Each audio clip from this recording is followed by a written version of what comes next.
یہ دعا مانگی تو پھر آدم کی توبہ قبول ہوئی. توجہ, خدا کے ساتھ جو خدا سے کہہ رہے تھے اس کے ساتھ یہ لفظ داخل ہوئے تو پھر آدم کی دعا قبول ہوئی. تو میں دنیا والوں کو مشورہ دینے کا حق رکھتا ہوں نا, جب تمہارے باپ آدم کی ان کے بغیر قبول نہیں ہوتی تو تم کس بات کی قبول نہیں ہوتے؟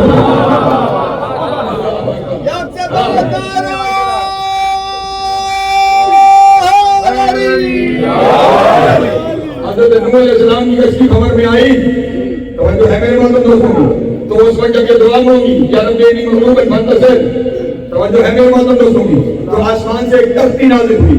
اور ابھی بھی کتاب کا نام ہے تاریخ بنی ہاشم. کسی کو میرے کو اس کتاب کی پہلی جلد میں جہاں یہ روایتیں لکھی ہوئی ہیں حضرت نوح کے بارے میں, وہاں پہ باقاعدہ کہ کوئی دنیا کے علاقے سے خدائی کے دوران وہ تختی برآمد ہوئی اور کچھ کشتی کے واقعات ہوئی. توجہ ہے, وہ جو تختی ہے اس کی تصویر بھی وہاں بنی ہوئی ہے. وہ تصویر کے اوپر اس تختی پہ پنجہ بنا ہوا ہے. اس پہ کیا بنا ہوا ہے؟ پنجہ بنا ہوا ہے. اس کا مطلب یہ پنجے بنانے ہم نے نہیں شروع کیا. وہ پنجہ بنا ہوا ہے, اس پنجے کی ہر انگلی میں کچھ نہ کچھ لکھا ہوا ہے. جب ماہر لسانیات سے اس کا ترجمہ کروایا گیا تو ایک انگلی میں تھا میرے اللہ تجھے محمد کا واسطہ, میرے اللہ تجھے علی کا واسطہ, میرے اللہ تجھے سیدہ کا واسطہ, میرے اللہ تجھے حسن کا واسطہ, میرے اللہ تجھے حسین کا واسطہ, مجھے نجات عطا فرما. جو کشتی نجات تھی ان کو تو ان کے بغیر نجات نہیں ملی.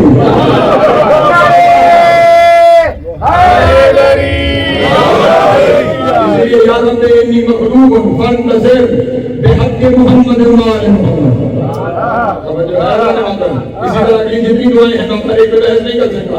ہر ایک دعا میں ان کا نام شامل ہو جانا چاہیے. ہر ایک دعا میں ان کا وسیلہ شامل ہو جانا چاہیے. اور پھر جب دعا مانگو گے تو دعا مستجاب ہونے والی ہو جائے گی. دو ملات کے بھی بتائی رب لا تذرنی فردا وانت خیر الوارثین. توجہ ہے, اس کو بھی محمد والے محمد کے تذکرے کے ساتھ کیجیے تو پھر خدا کی رحمتیں نازل ہو جائیں گی. حتیٰ کہ خود اس اپنے گھرانے کا طریقہ یہ ہے, میں نے سمیٹا اپنے بیان کو حضرت عبداللہ ابن مسعود سے, نبی کے صحابی ہیں, وہ روایت ہے, وہ کہتے ہیں میں ایک دن ملنے کے لیے رسول خدا سے گیا تو مجھے بتایا گیا مسجد میں. کہتے جب میں مسجد میں پہنچا تو ایک کونے پہ مصلی پہ مصطفیٰ تھے, ایک کونے پہ مصلی پہ مرتضیٰ تھے.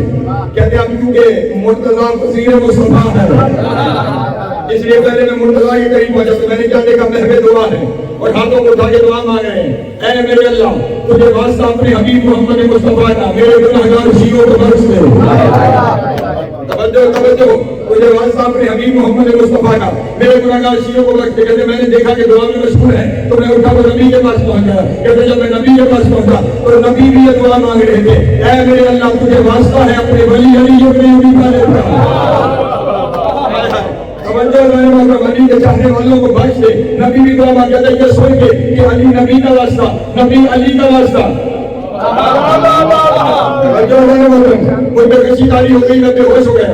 اس دیر کے بعد جب مجھے ہوش ملایا گیا نبی نے پوچھا کیا ہوا عبداللہ ابن مسعود, بے ہوشی ہو گئے. کہا یا رسول اللہ کیا کرتا ہوں, معاملہ ہی عجب ہے. علی کے پاس گیا, سمجھ میں آ رہی تھی کہ وہ واسطہ دے کے آپ کا دعا مانگ رہے تھے, لیکن جب آپ کے پاس آیا تو آپ علی کا واسطہ دے کے دعا مانگ رہے تھے. معاملہ کیا ہے تو رسول نے ارشاد فرمایا تمہیں قرآن نہیں پڑھا کہ اللہ نے کہا جب بھی مجھے پکارو اسماء الحسنی کے ذریعے پکارو. میرے لیے اسماء الحسنی علی ہے, علی کے لیے میں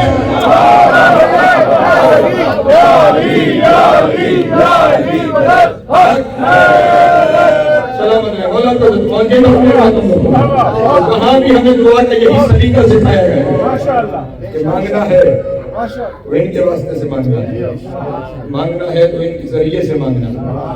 لیکن جن کے ذریعے سے مانگنا تھا وہی اپنے 6 مہینے کے لال کے لیے پڑھنا ہوگا.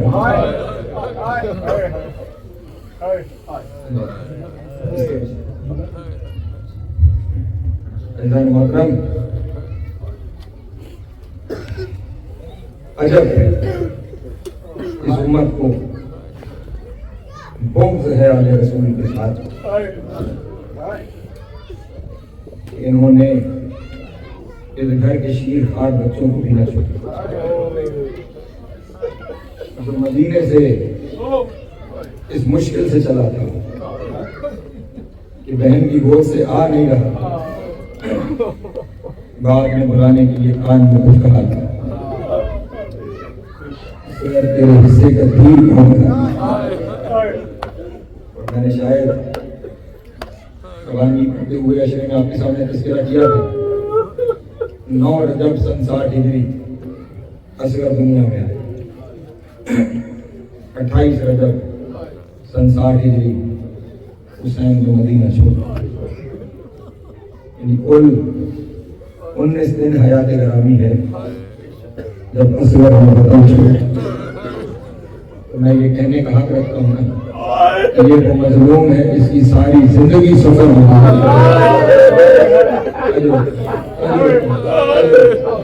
والا کی ہائی کو سیدہ آپ کو ماتم کو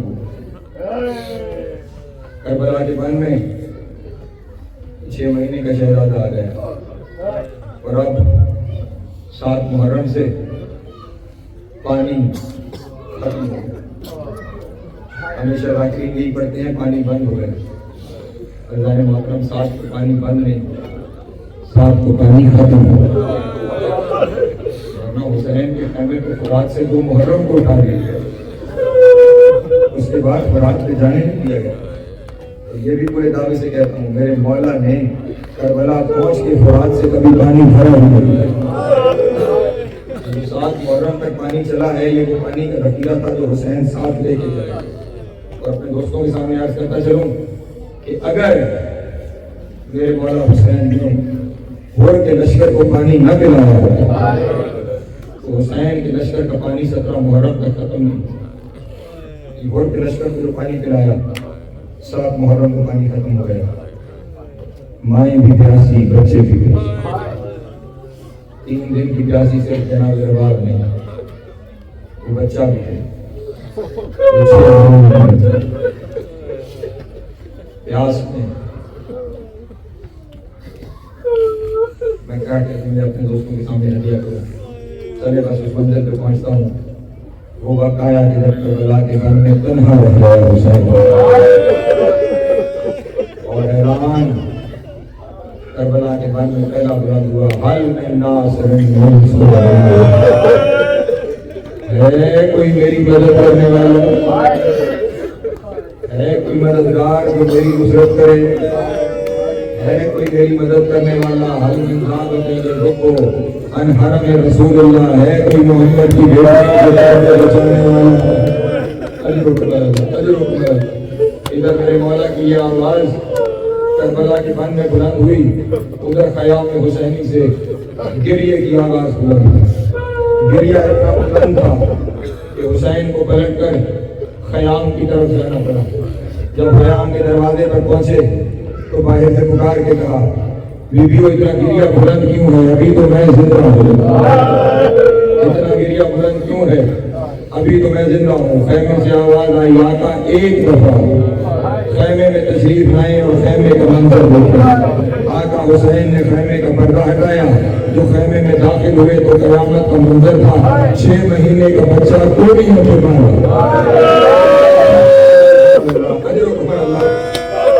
زمین نے بڑا 6 مہینے کا بچہ کوڑیوں پہ چل رہا تھا. گویا عالم میں تصور کرنے کے دیکھ رہا تھا کہ وہ بچہ یہ کہہ رہا تھا بابا بیٹے کے ہوتے ہوئے نصرت کی صلاحیت کر رہی ہے. حسین نے آگے بڑھایا، شہزادے کو اٹھایا، شہزادے کو سینے سے لگایا اور اب جناب رباب کی جانب مخاطب ہو کے کہا رباب میرے بعد ایسے بیان نہ چھوڑیے اس کو. اللہ اکبر. کربلا کی خاک میرے بیٹے کے لباس پہ بھی ہے، میرے بیٹے کے چہرے پر بھی ہے. یہ سننا تھا جناب رباب نے رو کر کہا آقا معاملہ ایسا نہیں ہے، مسئلہ صرف اتنا ہے جب سے آپ نے ندا بلند کی ہے علی اصغر کو چھولے سے میں کوئی چولے میں ڈالتی ہوں گہوارے میں ڈالتی ہوں. پھر اصغر خود کو گہوارے سے گرا لیتا ہے، پھر اصغر خود کو گہوارے سے گرا لیتا ہے. اگر کسی کو بچے کا یہ عمل سمجھ میں نہ آ رہا ہو نا تو ایک دفعہ دیکھنا عیسیٰ کی جانب ہو.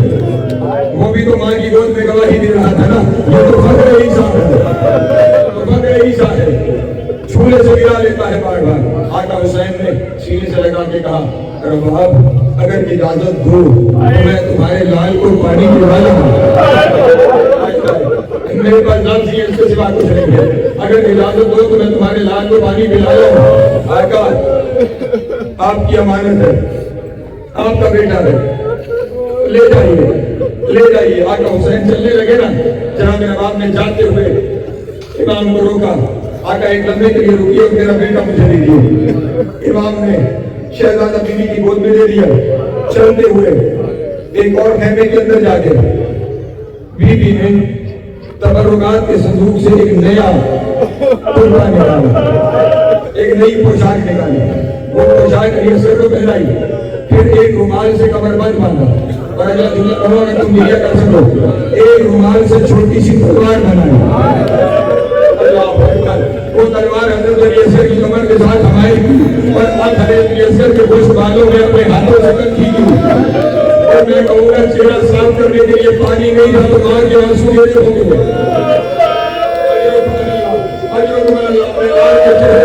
کربلا کی خاک کو صاف کیا اور اب پوری طرح لال کو تیار کر کے لائی آقا حسین کے حوالے کیا. حسین نے سر سے پاؤں میں دیکھا اور دیکھ کر لال تیار کر کے لائی ہو, لال تیار کر کے لائی ہو. اس وقت جناب نواب نے کہا آقا آج تک دنیا کہتی ہے حاجرہ کو پتا نہیں تھا کہ ابراہیم اسماعیل کو قربانی کے لیے لے کے جا رہے ہیں. میں آج دنیا کو بتانا چاہتی ہوں میں حاجرہ نہیں, میں زہرا کی بہو ہوں, اور میں اپنی قربانی کو تیار کر کے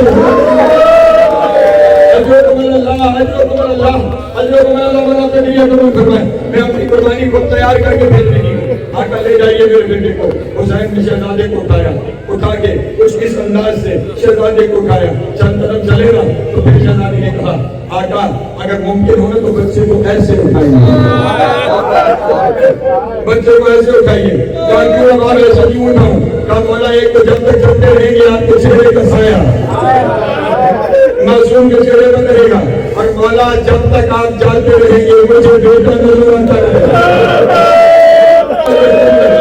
مجھے لال کا چہرہ نظر آتا رہے گا. حسین اپنے بیٹے کو لے کے بس میں نے مختصر کیا, بیچ میدان کربلا کے پہنچے اور اب پکار کر بات سنو, کسی کی دشمنی ہے تو میرے ساتھ,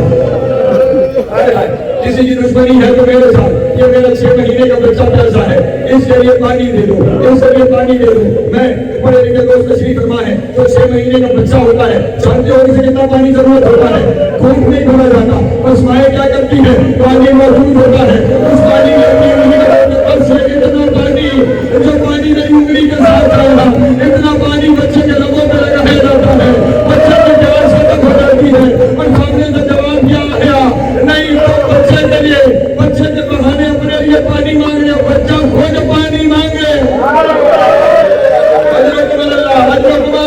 آقا حسین نے حجت تمام کرنے کے لیے لال کو اپنے ہاتھوں پہ 2 روایتیں ہیں. ایک روایت یہ ہے ہاتھوں پہ اٹھایا, دوسری روایت یہ ہے کربلا کی زمین پہ لٹایا. اور راوی کہتا ہے کہ ایسا دردناک منظر تھا کہ اصغر نے اپنے لب چھڑائے.